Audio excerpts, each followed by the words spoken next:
Hi, Talking Fam, and welcome to another Talking Sports video.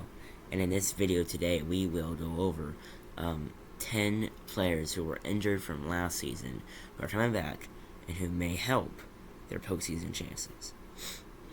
So, this was supposed to be the video from yesterday, but I ended up, I was busy. My mom it was my mom's birthday yesterday, so I was busy.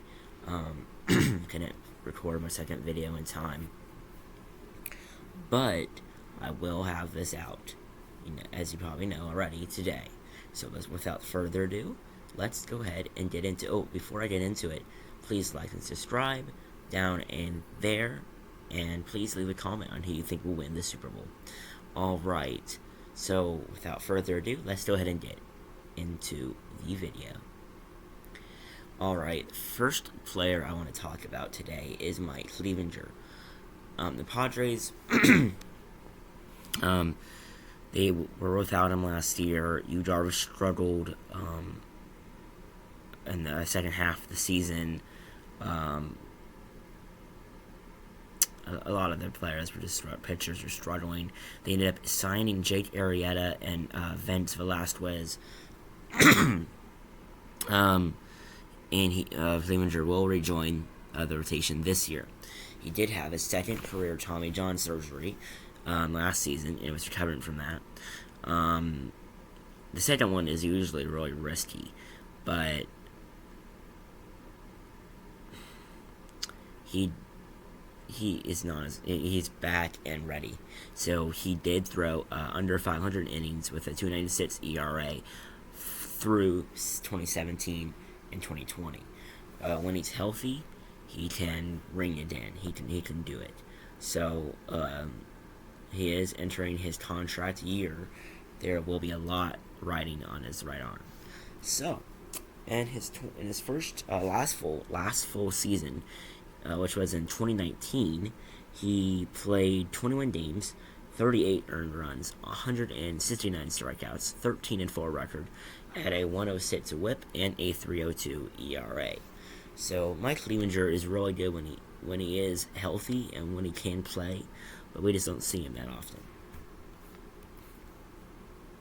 All right, next we have Ken Giles, Seattle Mariners. He was from the Toronto Blue Jays. He got Tommy John surgery, and they traded him to the Mariners. He missed all last season with the Mariners, and he rehabbed. So the 31-year-old, he is on track to return this season. He was last healthy in 2019. So he has had some meltdowns over the years. And he does have Paul Sewald and Drew Steckenrider that will allow him to do pretty good. So in his career, Ken Giles has played almost 360 career games, has had a 14-18 record, 478 strikeouts, and a 1.12 WHIP with a 2.74 ERA. Excuse me. Alright, so next we have another Seattle Mariner, and this one is pretty unique. We have the outfielder Kyle Lewis. So as he only played in 36 games last year after he won the 2020 Rookie of the Year American League, general manager he did admit that they're not sure what will happen when he will return and what will happen, but they do have some outfield depth to play his return. And they also need a right-handed bat. He can provide that. He can play the designated hitter early in the year to protect his knee. So, yeah. In 2021, 36 games played, 130 at-bats, 15 runs, 32 hits, 11 RBIs, 16 walks, 5 home runs with a 2.46 batting average. In his career, he's played 112 games with a 4.07 at-bats, 62 runs, 105 hits, 52 RBIs, 53 watts, and 22 home runs with a 2.58 batting average. Alright, so next we have a St. Louis Cardinal, the right-handed pitcher Jordan Hitz. Jordan Hitz is also returning from Tommy John. He missed all of 2020 and made only 10 late season appearances last season. His velocity is still there. Oh yeah, his velocity is really there. He can pitch up to 104 around that miles per hour probably. He did throw 8 100-mile-per-hour pitches in 2021, and now it's just a matter of his control. He does throw and throwing enough strikes. So the Cardinals also said that they need to be prioritizing a late inning reliever whenever the lockout ends. So don't ask too much from Hitz, but he is a high-level role at his own pace. He does have a good arm, though. So in 2021, 10 games played, 6 earned runs, 10 strikeouts. He did have a 150 whip and a 5.40 ERA. In his career, he's played 112 games, only allowed 47 earned runs, 111 strikeouts, has had a 5-6 record, 20 saves, a 1.26 whip, and a 3.64 ERA. So basically, that's pretty good for Jordan Hitz, who can throw really hard. Alright, next we have another pitcher for the Cardinals, Dakota Hudson. Dakota Hudson is, you can forget about him. He was really good as a rookie.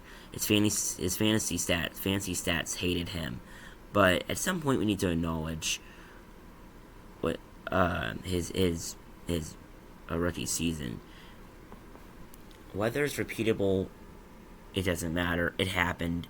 But anyway, Hudson returned from Tommy John surgery to make one start last year and also a relief appearance. So he's set to rejoin the rotation full-time in 2022.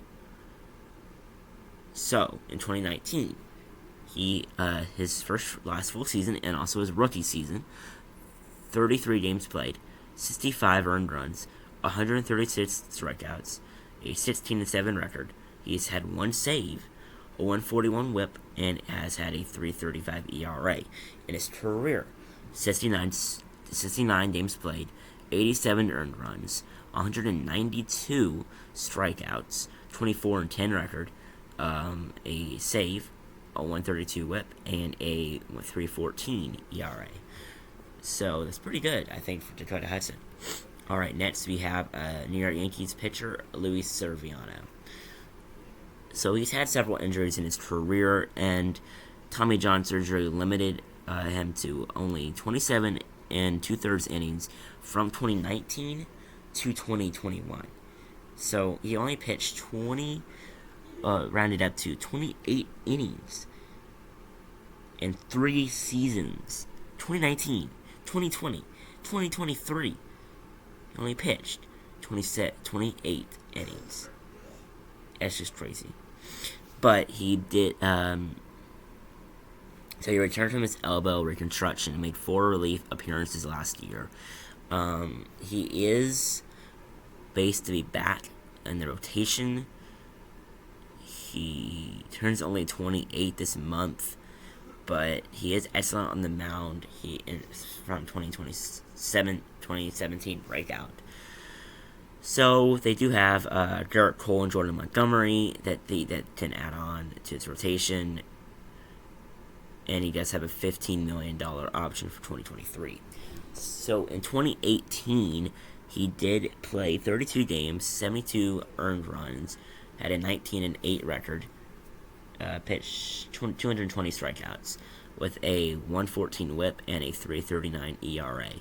In his career, though, he has pitched 103 games, 204 earned runs, 597 strikeouts, has had a 43-26 record with a 114 whip and a 3.43 ERA. So those are pretty good stats for Severino. Alright, next we have a Los Angeles Angels pitcher who actually signed a deal with them this offseason. We have the right-handed pitcher, Noah Syndergaard. So he is coming back from Tommy John, and he has had numerous setbacks delayed him in 2021.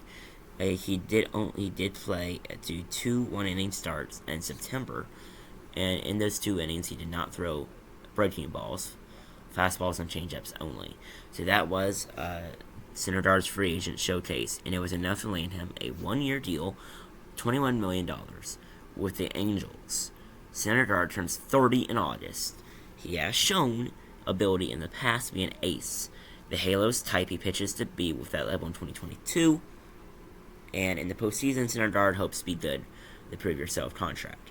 So in 2019, his last full season, he pitched 32 games played, 94 earned runs, 202 strikeouts. He had a 10-8 record with a 123 WHIP with a 4.28 ERA. In his career, he has played 121 games, 265 earned runs, 777 strikeouts, and he has had a 47-31 record with a 116 WHIP and a 3.32 ERA. Next up, we have the outfielder from the Angels, and this is not going to be a shock. He was injured most of the season from July on. We have the outfielder, Mike Trout. Mike Trout, he is the best player in baseball, and he was limited to only 36 games due to his right calf strain, but he did not play after May 17. So Trout was still a force for his injury. He did have a 3.33 average in those 36 games. So he won't be there's no reason he won't be a force next year. He did turn 30 last August. So those nagging aches and pains tend to build up. So Trout and Syndergaard are paramount to Anaheim's both season chances. Alright, so in 2021 he had 36 games, 117 at-bats, 23 runs, 39 hits, 18 RBIs, 27 walks, and 8 home runs, and he had a 3.33 average. So in his career, he has had 1,288 at bats, 4,656 1,288 games played, 4,656 at bats, 967 runs, 1,319 hits, 816 RBIs, 865 walks, and has hit home runs 310 times. He's also had a 305 batting average. That's really good. Alright, so next we have the right-handed pitcher from the Nationals, and that is none other than Steven Strasburg. So Steven Strasburg is pretty good. He was the 2019 World Series MVP. So the Nationals are not likely to contend, even with perfectly healthy Strasburg. He did make 2 starts in 2020. He did have a carpal tunnel surgery and made 5 starts in 2021 before having thoracic outlet surgery. He is on track to be ready for spring training, though. Thoracic outlet syndrome is a significant issue that has ended careers, but we don't know what it would look like. But that is a straight proposition for Washington, seeing how they owe him $175 million through 2026. But hey, Strasburg returns good and healthy. The Nationals make a run at spin a postseason spot. Crazier things have happened, like the Nationals going from 1931 to World Series champs in 2019. So 2019, he played in 33 games, 77 earned runs, 251 strikeouts with an 18-6 record, had a 104 WHIP with a 3.32 ERA. In his career, he's played in 246 games, has allowed 523 earned runs, has pitched 1,710 strikeouts, has had a 113 and 61 record, as 109 WHIP and 3.21 ERA. That is a really good pitcher there. Alright, so next up, the final pitcher and final of all, we have the right-hand pitcher from the Astros, Justin Verlander. Verlander started on opening day 2020 and hasn't appeared in a game since he came down with his elbow issue and had Tommy John. So his rehab is going well. So the Astros have re-signed him to a new $25 million contract with a $25 million player option for a second year. Verlander turns 39, and Houston has the rotation depth to ease him back into action with a new elbow ligament. They want him full strength in the postseason, and that means taking their foot off the gas in April. The return from Tommy John might be bumpy, but I wouldn't doubt Verlander's ability to return as an immediate difference maker. His last full season was 2019, when he had 34 games played, 64 earned runs, 300 strikeouts, 21-6 record, and had pitched an 80 WHIP with a 2.48 ERA. Alright guys, that's the end of the video. Please like and subscribe. Again, down there, please comment also, again, who you think's going to win the Super Bowl. So, without further ado, thank you for watching this video, and stay tuned.